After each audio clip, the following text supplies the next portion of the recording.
नमस्कार साथियों, सबसे पहले तो आप लोग का बहुत बहुत धन्यवाद कि समय निकाल कर आप लोग आए हैं। आप लोग से 2 ढाई साल के बाद मुलाकात हो रही है। हमको लग रहा है 2.5 साल हो गए। तो मेरे साथ जो साथी हैं इनका मैंने आपसे परिचय इसलिए भी करा दिया कि अगर आपका कोई सवाल इनसे हो तो डायरेक्टली आप इनसे भी सवाल कर सकते हैं।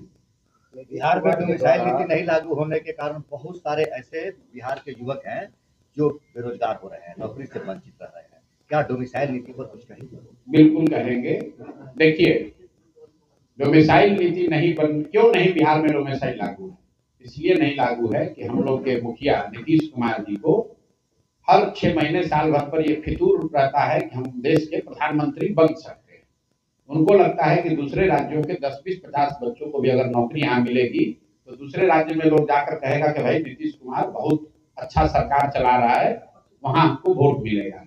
वरना कोई वजह नहीं है कि बिहार जैसे गरीब राज्य में जहां पर से 50 लाख से ज्यादा लोग 6 से 8 हजार 10 हजार रुपए की मजदूरी के लिए बाहर जा रहे हैं, वहां पर जो भी सरकारी नौकरी निकल रही है उसमें 50% से ज्यादा लोग यहाँ से बाहर के लोगों को आकर नौकरी मिल रही है। लेकिन जितना नीतीश कुमार इसके लिए जिम्मेवार हैं उतना ही भाजपा ही जिम्मेवार है। देखिए, ये जो भाजपाई हैं यहाँ पर, ये बिल्कुल बड़े होशियारी से सत्ता में भी हैं और कोई जिम्मेवारी भी नहीं लेते हैं।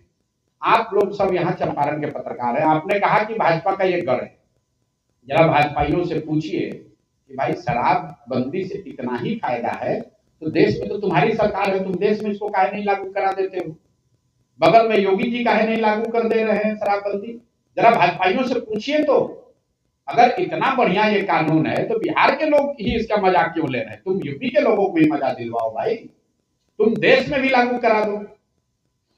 ये जो भाजपा की जो मोहित नीति है, यही काम तो कांग्रेस ने किया है।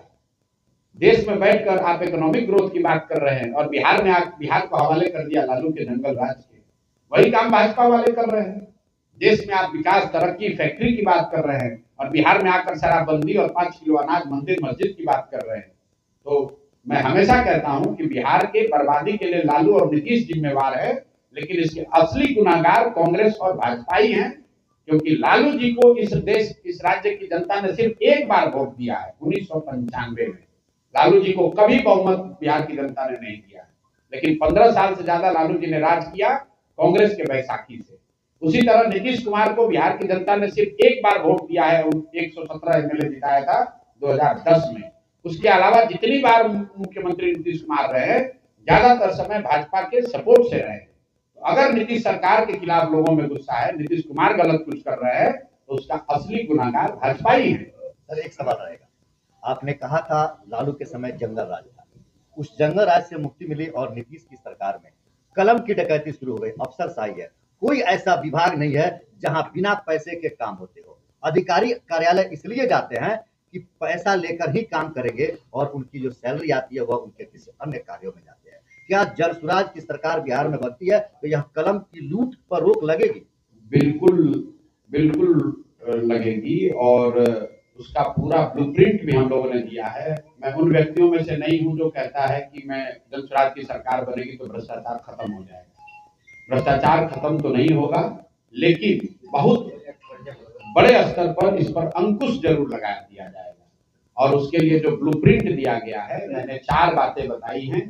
दुनिया में जहां कहीं भी, जिन देशों में भी भ्रष्टाचार पर अंकुश लगाया गया है, दुनिया के जो सबसे ईमानदार देश हैं, जो सबसे ईमानदार व्यवस्था है, फिनलैंड है, स्वीडन है, डेनमार्क है, न्यूजीलैंड है, उन व्यवस्थाओं को अगर आप ध्यान से जाकर देखिएगा, वहां पर लोगों ने वहां की व्यवस्था में 4 बात को किया है। पहला बात, लोगों ने ईमानदार प्रत्याशियों को चुनकर भेजा है।